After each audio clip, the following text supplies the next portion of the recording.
Добар ден. Добар ден, Јармен. Христос воскресе, Николче.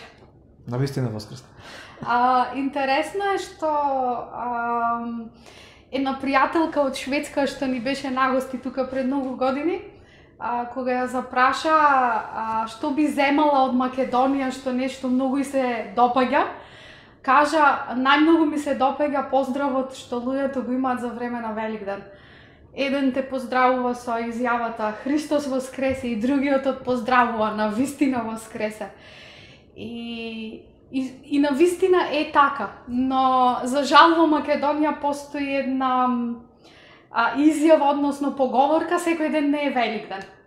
И порано горе-долу се согласував со таа изјава, нели заради конотацијата, но пред 20 години кога почнав поинтензивно да читам Библија и да ми стануваат блиски нештата поврзани со Господ и Господ да ми станува близок, сватив дека е многу погрешна изјава. Навистина е погрешна изјава заради тоа што баш напротив, секој ден е Великден. Не заради денот што го чекаме во април, посебно да го прославуваме, што Патем Исус рече денот едноставно е создаден за да им служи на луѓето, а не луѓето да му служат на денот. Но самата реалност што го носи овој празник ја носи, отвара врати да кажеме да, секој ден е Великден, заради тоа што ние секој ден ја искусуваме силата дека Исус е жив. Секој ден. Секој ден имаме можност да кажеме навистина Исус е жив. И има една многу добра песна за славење која што вели заради тоа што Исус е жив, можам секој ден да го пречекам и да се соочам со се што тој ден ми носи. И тоа е многу, многу голема изјава. Затоа сега, денеска, на овој ден, ќе прокламираме дека навистина секој ден е Великден, заради тоа што Исус е вечно жив, вечно жив. Амен. Согласувам веќе со тебе. Да. Размислував, денеска сме, како кажам, постојат многу гласини околу нас кои што кажуваат дека живееме во некое посебно време, дека ова време во кое живееме е без преседан или представува преседан. И дека во ова посебно време во кое живееме никогаш нема да биде исто.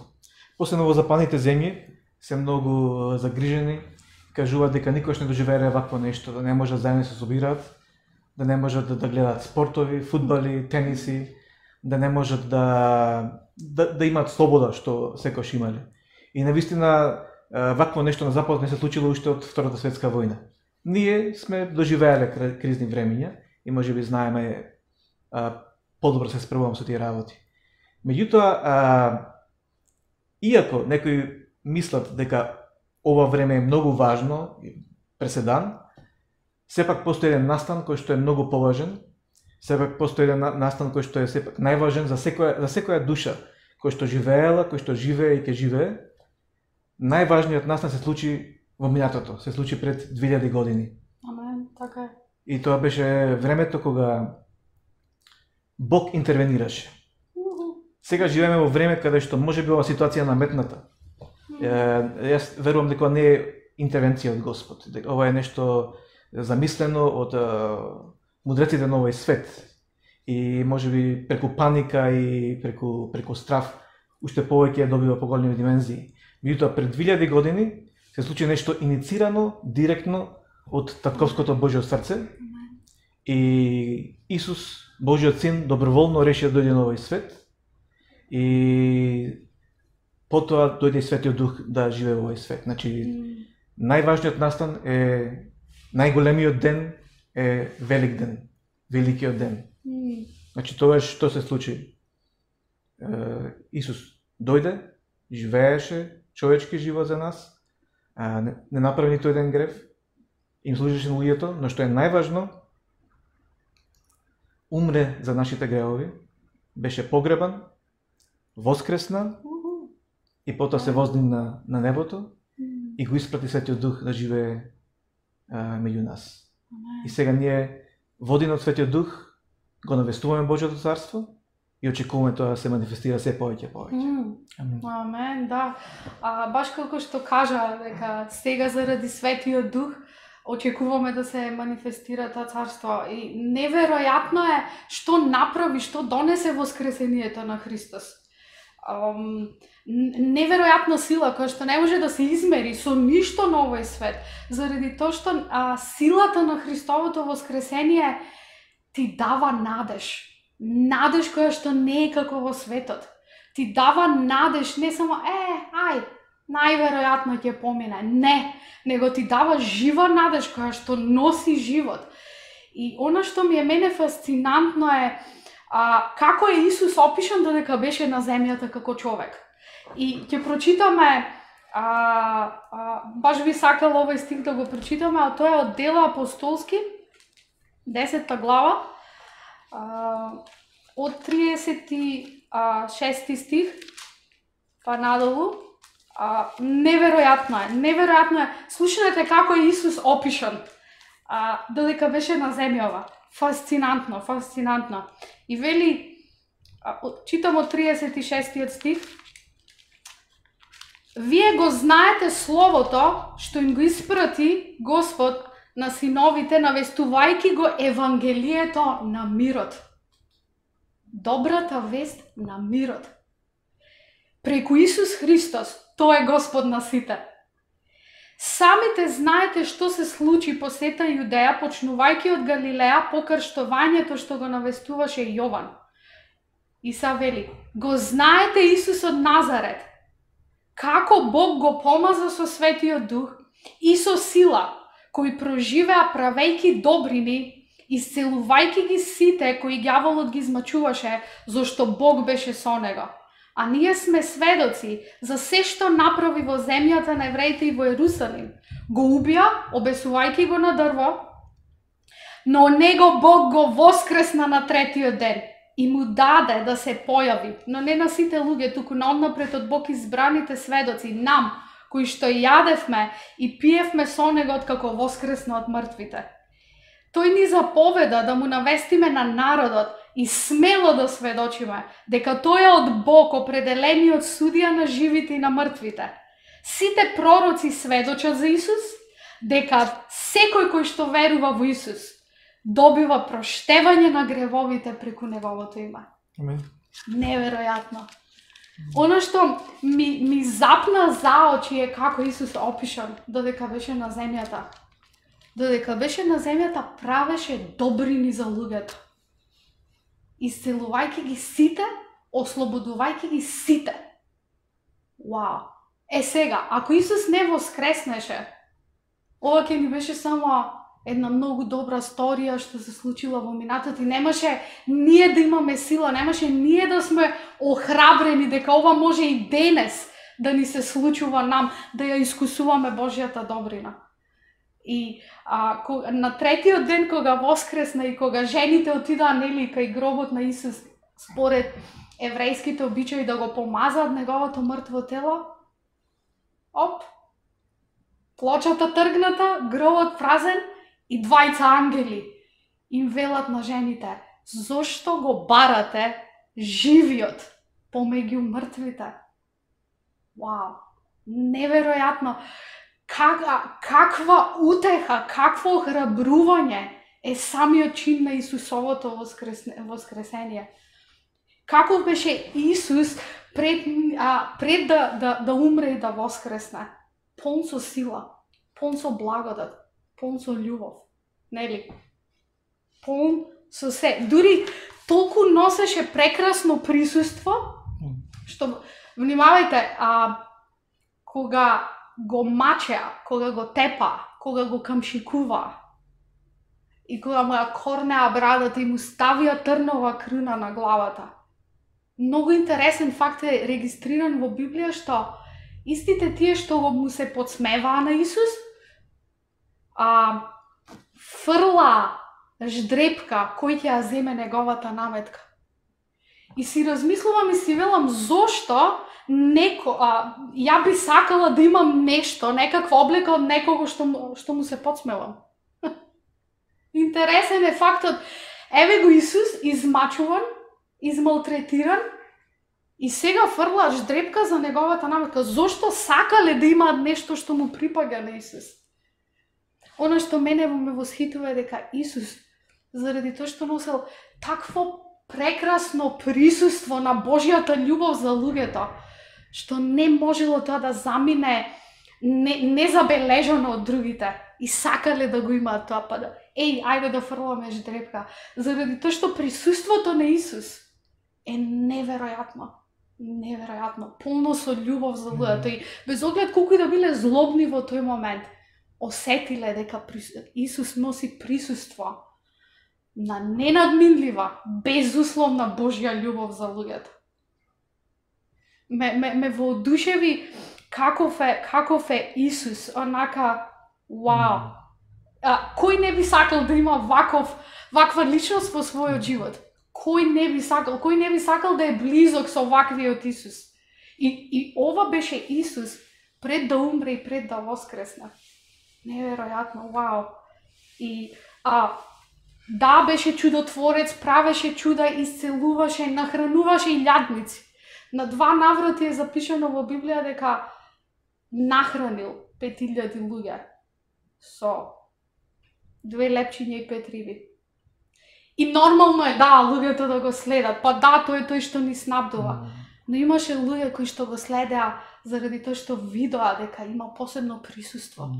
Посебно присуство на прифатеност и на Божја љубов. Неверојатно. Јас сум воодушевен и во Матеј 4:23 вели Исус ги исцели сите што му ги доведоа. Сите. И сега, истиот тој Исус умира за гревовите на светот, воскреснува на 3-тиот ден, за да ја донесе сега во сила, се до таа негово присуство преку Светиот Дух. Амен. Неверојатно. Леле. Да, тој е тој Исус, кој што го засака нашите срца, го запознавме, го видовме, го вкусивме и пред тоа правиме нешто што лично за мене не е типично да зборувам на Facebook. Јас воопшто не гледам Facebook. Меѓутоа, Божјата љубов не наведува да го шириме тоа евангелие. Знаете, евангелието значи добра вест. И навистина е добра вест. Да. Дека Исус умре за нас, беше погребан, воскресна и е жив и живее и ќе владее. И многу е важно да разбереме полнотата на таа добра вест, на тоа евангелие. Јас често пати сакам да го кажам овој пример, затоа што го прочитав тоа кога бев млад христијанин и многу ми значеше. Замислете си дека сте добиле на наградна игра, луксузно патување, крстарење со некој луксузен брод, со јахта, било што. И ги добивате тие карти и што треба да направите, ги користите тие карти, така, влегувате во бродот и уживате во бавината, во раскошот на тој брод. Сушност, овде зборува за спасението преку вера во Исус Христос. Влегуваме во тој брод, влегуваме во Божјото царство. Меѓутоа, често пати што правиме е многумина од нас се наоѓаат во таква ситуација. Доаѓа вечерта, ти огладнуваш и немаш што да јадиш. Треба некаде да спиеш. И не си свесен дека во тие карти, во таа добра вест на евангелието, се е покриено. Ме разбирате? Имаме големо завршено дело. И со тоа што влезе во тој брод и дозволено ти е да јадеш, да имаш доручек, ручек и вечера. И ужин како сакаш. И имаш своја соба, каде што можеш да преспиеш, каде што можеш да пребиваш. И не само тоа, имаш други повластици. Можеш да користиш, да речеме, сауна, можеш да користиш, не знам, базен. Дури можеш да се запознаеш со капетанот на бродот и можеш и да правиш некоја волонтерска работа и можеш дури да напредуваш и да станеш дел од екипажот. Ме разбирате? Тоа е евангелието. Многу луѓе го сведоа евангелието само како би рекол, се спасив од оган, се спасив од пекол. Меѓутоа има многу повеќе што можеме да истражуваме, да бараме. И затоа во 2 Петар 1:3 вика неговата божествена сила ни подари се што е потребно за живот и побожност. Амен. А преку познавањето на оној кој не повика во својата собствена слава и доброст. Вау. И даде ни е се што е потребно за животот. И има сила во ова вест што навестуваме. Има работи што треба уште повеќе да ги истражуваме. Например, ќе кажем уште еден пример што сум слушал за една девојка која што преку вера била на небото и била заедна со Исус. И се дружиле со Исус. Сакате да имате такво?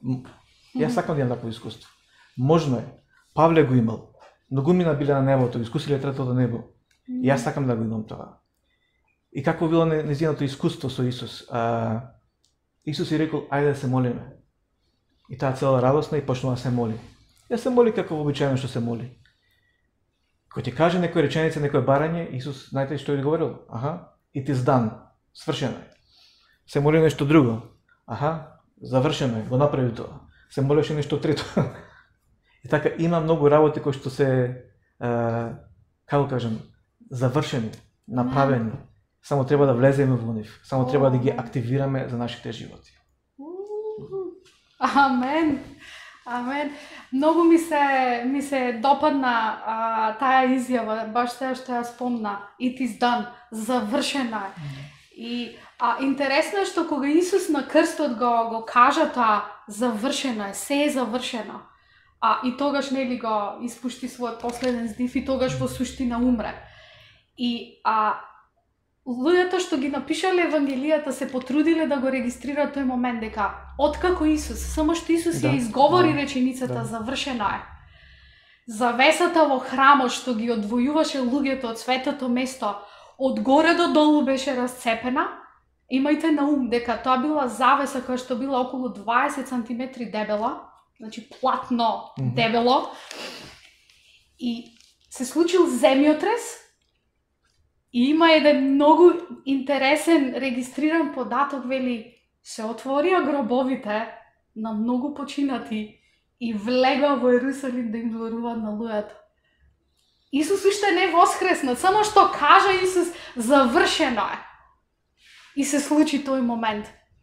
И она што ми е мене фасцинантно е што јас лично не сум поборник и дома кај мене во мојот дом нема никакви слики со крстот со Исус на него. И заради тоа што Исус не е веќе на крстот, готово, се случи како што ти кажа еднуш пред 2000 години и толку, така да нема потреба сега ние да имаме ова крст со Исус на него. Мене многу ми се допадна едни луѓе што ги запознав, едни мои пријатели, има дома, нели, крст над зидот и ставена трнова круна и на крстот пишуваше завршено е, веќе не е тука. И она што е фасцинантното, Исус не ја носи веќе трновата круна. Исус сега носи славна круна, како цар над царевите и господар над господарите. И она што, кога ти го кажа тој момент за спасението и што вклучува спасението, всушност, кога ти го спомна тој момент кога бев млад христијанин, кога го осознавме Христос, нам во животот наврата ни тропна не Христос со трнова круна, туку славниот воскреснатиот Исус со славна круна кој што е непобедлив, заради тоа што стои цврсто позади изјавата се е завршено. Значи Исус заврши се и воскресна. И сега, заради тоа нашите молитви имаат смисла, заради тоа кога ќе им кажеме на луѓето имај вера, не во Исус кој што имаше трнова круна, него во Исус воскреснатиот, кој што сега ја донесе сета полнота во себе си што ја има, сета благодат. И затоа ние можеме сега да се молиме за луѓето и да кажеме Исус сака и веќе заврши за ти да бидеш здрав. Веќе не ти треба ништо друго, освен да веруваш дека на вистина Исус заврши. И она изјава, и оправдано е што многу луѓе се мачат со таа изјава која некој ќе им каже, ти само верувај. Во што? Во кого? Ти само верувај во Исус. Окей, и што? Што да верувам во Исус? Па дека умре, дека ти прости, дека ти е простено. Да, и верувај во она што Исус е денес. Вечно жив, воскреснат, ги победи сите непријатели на човекот, вклучувајќи ја и смртта. Смртта, во Библија пишува, смртта беше последниот човеков непријател. Значи Исус додека беше на земјата, сите што беа болни, изнемоштени, ќе му ги донесе и ќе ги исцелеше сите. И Исус ја победи и смртта. Ја победи, последниот човеков непријател го победи. И ми се допаѓа, мислам, кога ја читам изјавата на Павле, ако Христос не воскреснеше, залудна ќе беше нашата проповед и залудна ќе беше нашата вера. И како што го читав тој пасус во 1 Коринтијани 15, и сега вели, залудно ќе беше нашето проповедање за џабе, и за џабе ќе ви беше верата, ако Исус не воскреснеше. И сега, малу подолу, одма под тие 2 стиха, вели, ако Исус не воскреснеше, вашата вера ќе беше бесплодна. И си велам, чекај. Горе вели залудна, а сега вели бесплодна. Она што мене ме воодушевува во фактот дека Исус е жив, е што сега можеме, на сите вие што слушате, да ви кажеме, заради тоа што Исус е жив, можете да верувате дека сте веќе исцелени, дека Христос ќе ви даде решение за нештото што ве збунуваат во животот. И така вашата вера нема да биде бесплодна, туку ќе даде плод, а плодот е мирот што Исус го дава, затоа што Евангелието е Евангелие на мирот. Исус е принц на мирот. Светот не може да ни даде мир. Оно што ти го кажа на почетокот, што ни дава светот? Паника, стравови, нерешени работи, неизвестност. Тоа ни го дава светот. И замислете, дури насред паника и најбистрите умови не даваат решение. Отвараат само врата за нова паника, за нови стравови.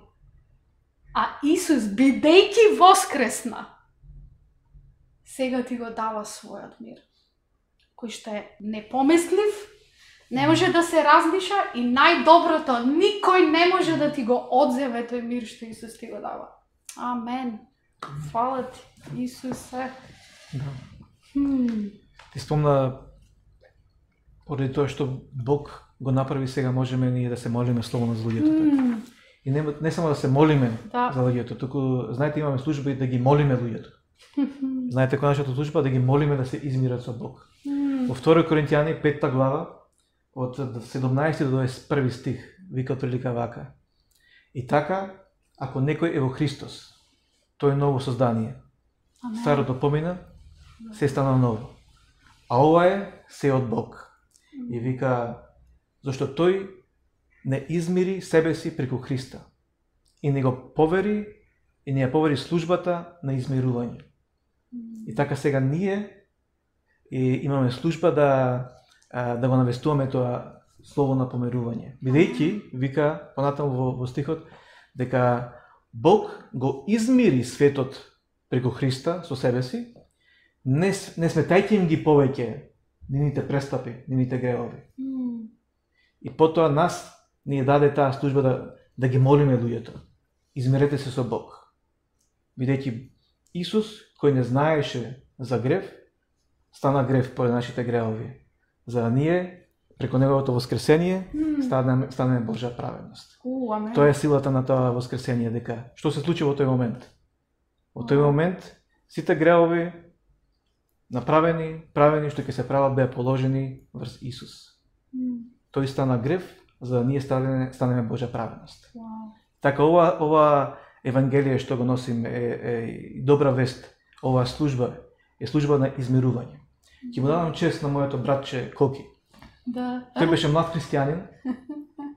Јас бев искусен христијанин и се пофали целиот радосен на Коки и ми кажа: "Еј, му сведочев на еден човек."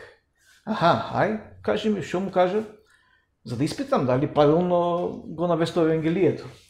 И Коки рече: "Па му кажав дека се е завршено, дека Бог умре за него и веќе го направи праведен, веќе е осветен и дека само тој треба да му каже да на Бог." Мене тоа ми изгледаше, отприлика така беше, може и преувеличено, но мене тоа ми изгледаше многу екстремно. Не ми реков: "Чекај, братче, не може. Прво треба да исповеда, прво треба да се покае, да даде плод за неговото покаяние.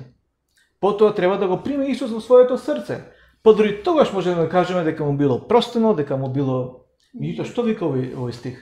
Бог не повика да им кажеме луѓето: "Не те бива, мора да се покаеш, инаку пекол." Не, Бог не повика да им кажеме. Бог поради некоја причина во Исус реши сиот гнев и правда и, како кажам, праведност да ја излее врз него. Разбирате? И преку него сега сите сме помирени. И Бог не ни се лути повеќе. Се е платено, се е завршено. Која е нашата служба? Да им кажем луѓето: "Дојди слободно. Бог не ти се лути. Имаш пристап до неговата љубов. Имаш пристап до неговото царство. Се е завршено." Токму поради тој велик ден, токму поради тоа воскресение во Исус Христос. Ти кажам уште нешто. Ти спомна круна, така? Што е латинскиот збор? Корона. Мора ти признам нешто, Вики, јас Сабајлева бев изложен на корона. Бев изложен на короната на моето сонце Исус Христос. Амен. Да. Амен. Фала ти. Дали знаете, значи корона е она што е атмосфера на сонцето. И дали знаете кога може да се види таа корона? Кога има помрачување на сонцето. Кога има помрачување, тогаш на средината е се црно, ама одоколу пак се гледа таа плазма, таа атмосфера на И понекогаш си мислам дека ако нашите очи, нашите срца се помрачени, да не ја гледаме славата на Бог, нашето сонце Исус Христос, тогаш можеби короната од овој свет ќе дозволиме да ни земе премногу внимание и да бидеме подложни на тој страх и паника. Разбирате? Меѓутоа, јас се подложувам да бидам во Божјото присуство, во неговата корона. Затоа кажам, бев изложен на неговото присуство. Да. И сега знам дека во мене има порака на помирување. Во мене има порака за вечен живот. И да ќе го навестувам оној кој што е вистина пат живот, Исус Христос. Апсолутно. Апсолутно. И многу интересно што сега некој ќе каже: како сега вие порака за Бог дека е измирен со светот? Како тоа така? Не може тоа туку така само. Меѓутоа, во Библија Исус е опишан како принц на мирот. Оној кој што го поседува мирот и оној кој што владее во мир. Денес сите народи сакаат некаков владетел добар и се подложуваат и копнеат да имаат добар владетел. И има еден интересен стих во Стариот Завет кај што вели дека желбата, копнежот на сите народи за скоро време ќе дојде и ќе се објави со сите своји богатства, објавувајќи ја пораката дека Исус ќе дојде. И на вистина, во суштина, без оглед во која состојба да се сите народи на планетава Земја, длабоко во себе си, секој посакува владетел како Исус. Исус е посакуваниот владетел, заради тоа што е наречен принц на мирот. Се што прави Исус е во мир. Ефектот на делата на Исус во нашиот живот е мир. Ништо помалку, ништо повеќе. Стабилност и мир. И некој бил запрашан, кажи дефиниција за мир.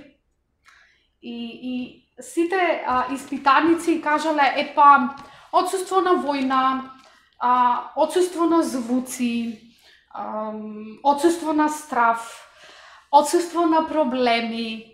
И да, сето тоа до некаде оној површинска смиреност. Но некој се нашол паметен и мудар би рекла и кажал, што е мир? Исус Христос. Тоа е присуство на една личност. Не е отсуство на нешта, туку мир е присуство на една личност, а тоа е Христос. Живиот Христос. Живиот Христос, кој што е жив за секогаш. Жив е за секогаш. И веќе ниту смртта, ниту гробот имаат власт. Жив е. И заради тоа што е жив, може во целост да го изрази својот мир и начинот на кој што владее. Во Библија пишува дека тронот на Господ е во праведност и во мир. И секој посакува длабоко во себе си да има таков водач. И она што е добрата вест, еден од аспектите на добрата вест е што тој принц на мирот, заради тоа што нели во Библија пишува самиот тој не измири нас преку крвта негова на крстот, не измири за цела вечност. Истиот тој принц сега копне да ти биде најдобар пријател. Копне, едноставно нема нешто што него го спречува. Што се однесува до Христос, тој отстрани се што можеше да биде пречка помеѓу тебе и него. И сега ти вели, јас сум тој што сум. И сега, заради тоа што вечно живеам, можеш да имаш надеж, можеш да имаш вера во она што јас сум за твојот живот. Кога Мојсей го запраша Господ, добро Господе, како да кажам, кој ме испраќа? И Господ му рече, па кажи им, јас сум те испраќа. И многу е интересна изјавата. Ние да сме ќе кажеме име и презиме, титула, звање, па сите дипломи, се живо и диво. Меѓутоа Господ се представил себе си со јас сум. И онака и кога ќе си размислиме, Исусе, дали си ти мир кој што мене ми треба? Дали си? Јас сум. Дали си, Исусе, здравието што мене ми треба? Јас сум. Дали си, Исусе, ти радоста што мене ми треба? Јас сум. Вау! И сето тоа заради тоа што Исус е вечно жив. Вечно жив. На тронот владее. И доаѓа како принц на мирот кај сите луѓе. Измирен. За него не е проблем. За него не е проблем. Неверојатно. Да го навестуваме воскреснатиот и прославениот Исус. Не го навестуваме бебето Исус. Сите знаете таа икона со Марија и бебето Исус. И многу луѓе уште си мислат дека Исус е бебе. Ние го навестуваме воскреснатиот Исус, прославениот. Видете како вистински изгледа Исус во Откровение. Мислам, 1 глава од 16 стих ќе читам. Значи, еден сличен на синот човеков Исус, како изгледаше? Облечен во облека, долга до нозете, препашен со златен појас преку градите. Неговата глава и коса беа бели како бела волна, како снег, а неговите очи како огнен пламен. Неговите стапала како бронза вжарена во печка, а во неговиот глас како шум од многу води. Во својата десна рака држеше 7 звезди, а од неговата уста излегуваше меч со 2 сечила. А неговото лице беше како сонцето што свети во сета своја сила. И тоа е оној во кој што јас сакам да се фокусирам, оној во кој што сакам да зјапам. Многу убав стих испрати вчера Вики за Евреите 12:2, като што кажува да тркнеме се настрана, да се фокусираме на Исус, на авторот и на завршителот на верата во нас. Знаете, сето ова го искусуваме преку вера. Можеме да го искусиме Исус преку вера. Ова Божјо Слово не е дадено за да се прават доктрини само и потоа да можеме да правиме дебати. Јас се согласувам, Божјото Слово јасно вика. Знаете, ова Слово е преполно со примери кои што можеме ние да ги преминуваме нашите животи. Така. Да се внесиме во тоа. Еве да ви кажем еден пример. Го знаете примерот за Павле во дела апостолски, се наоѓал во Малта. Сите ние сега се наоѓаме или во Малта или во големата соба. Да. И тој бил изолиран на остров. И таму имало домородци и се спасиле од бродолом. И потоа нешто собирал дрва, не знам што правил Павле, и му доаѓа на отровна змија и се завртува околу рацете, го каснува. Која била реакцијата на Павле? Си ја истресал во огнот и си продолжи да работи тоа што го работи. Wow. Не се фокусирал. Ова е сосема спротивно од мене. Јас каква личност сум, ако нешто ме здаболи, ќе викам, мине ми го прстито. Кога бев мал, баци ме мамичка да не ме боли. Тој не се фокусира на тоа. Се фокусирал на оно што Бог.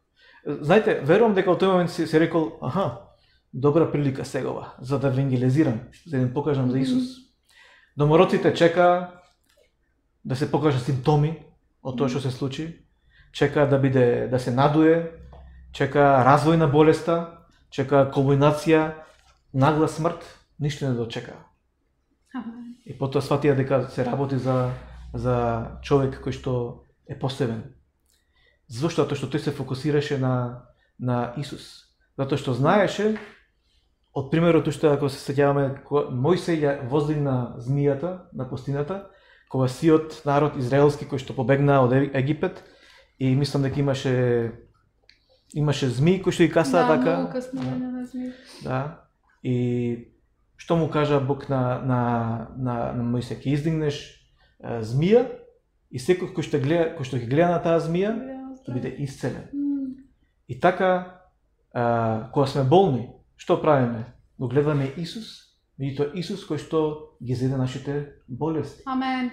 Кога гледаме дека нешто не ни оде во животот, го гледаме Исус кој што ги зеде нашите проклетства. Амен. Кој што ги зеде нашите немоќи, слабости. Алелуја. И така кога се фокусираме на Исус, почнуваме да го користиме Божјото слово.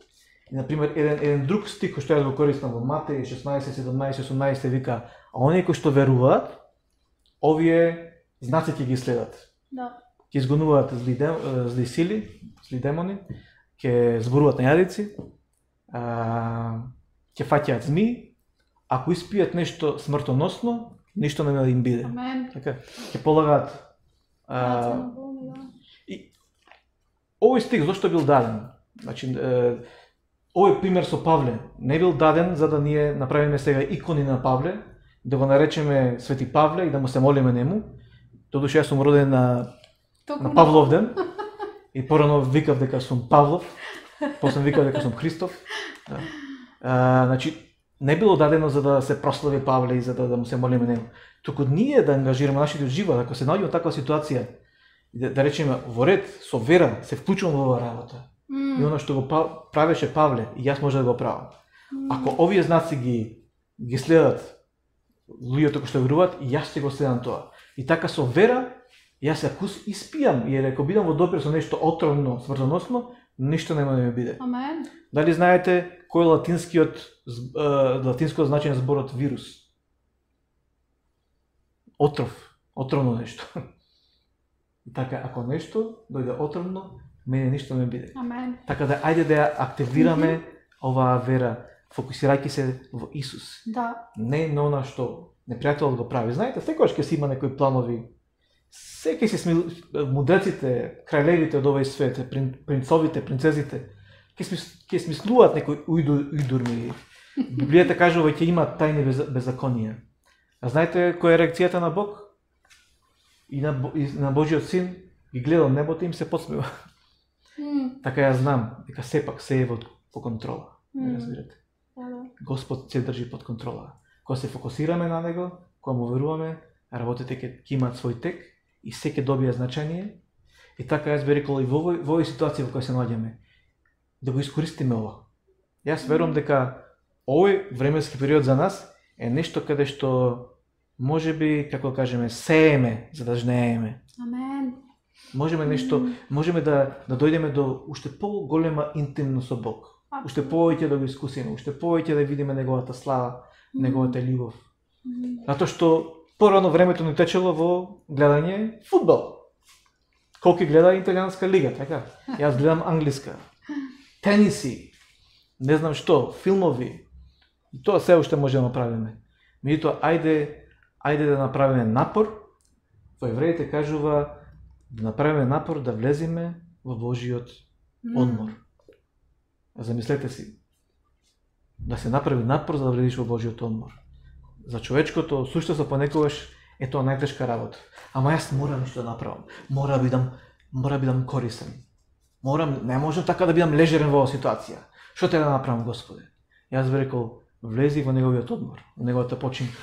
И оттаму седнат на тој престол, на починка, на одмор во Исус, можеби ќе ти дојде идеја, ќе ти дојде креативност, ќе ти дојде решение.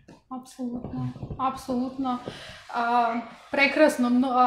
Да, тоа го нуди Исус.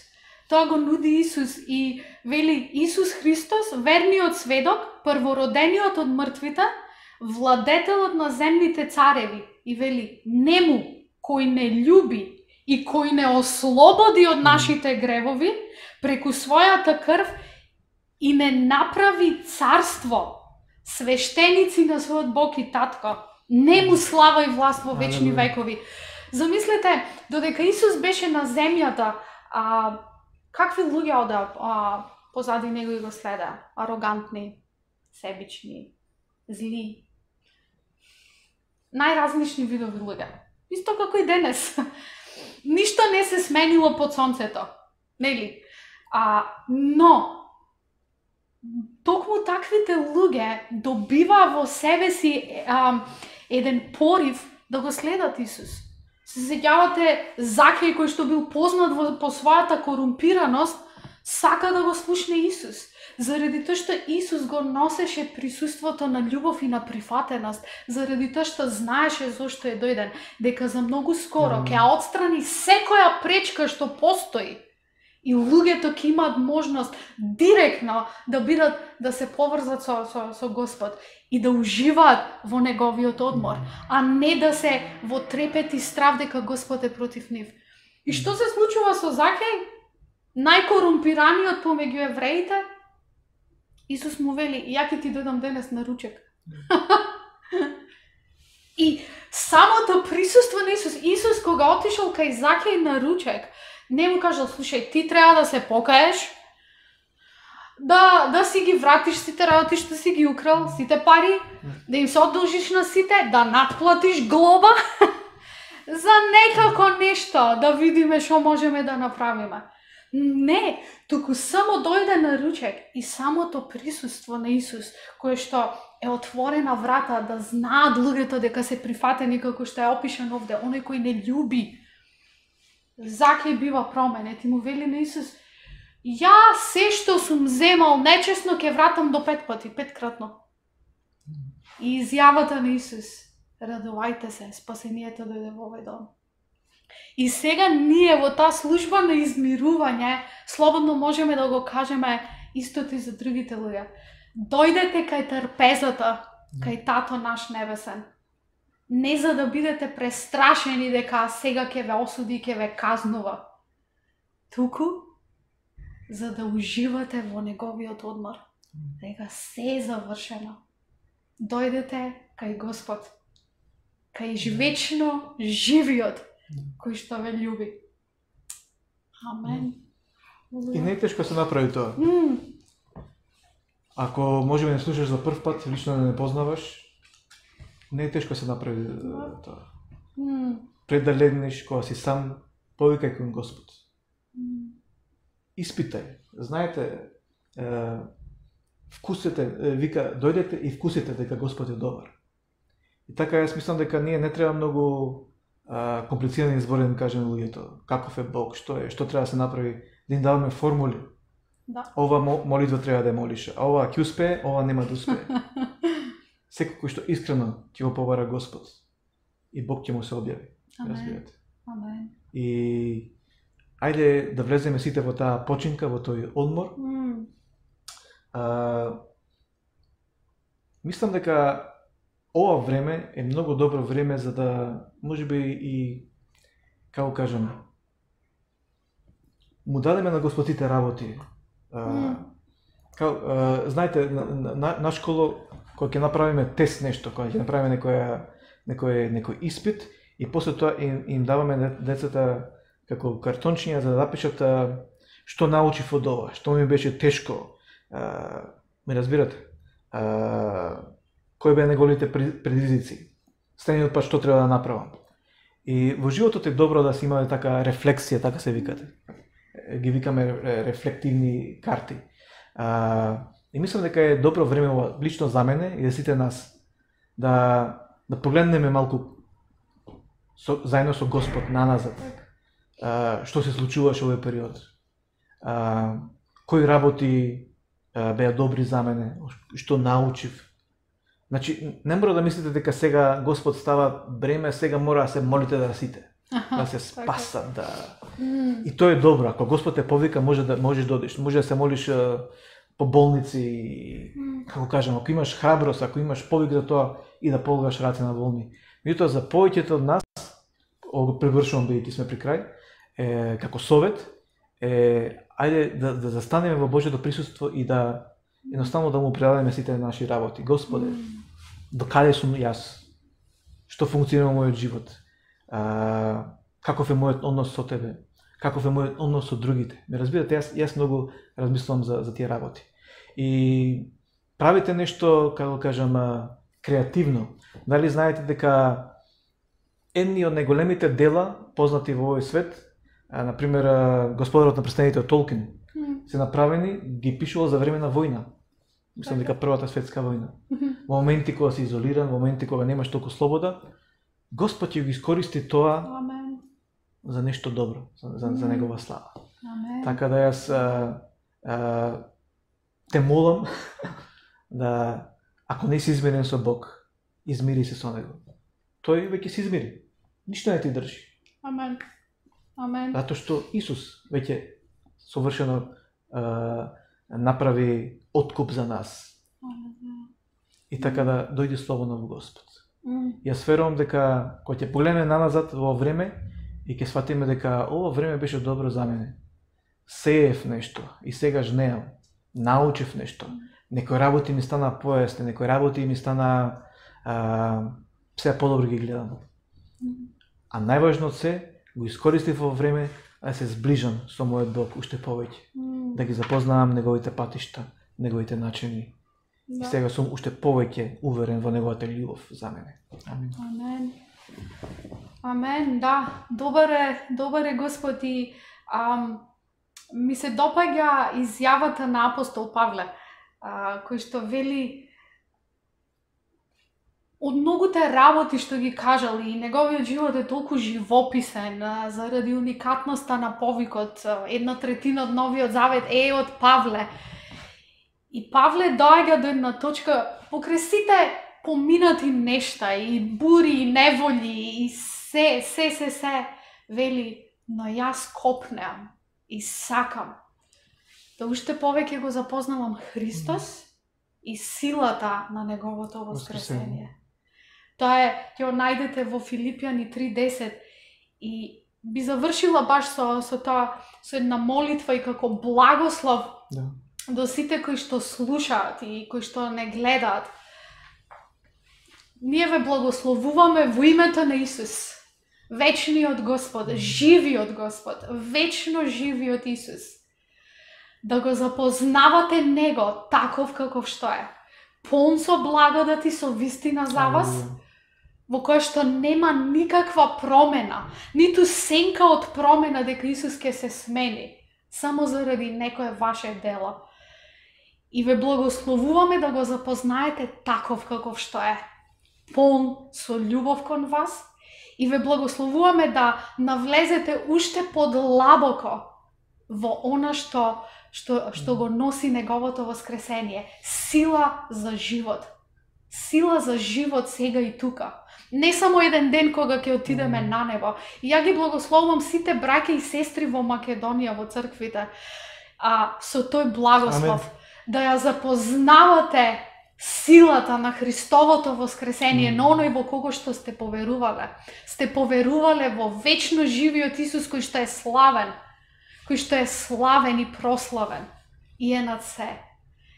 И во името на Исус влезете во тој одмор дека се е завршено и дека Бог нема ништо против вас заради Исус и неговото воскресение. Амен. Благослов.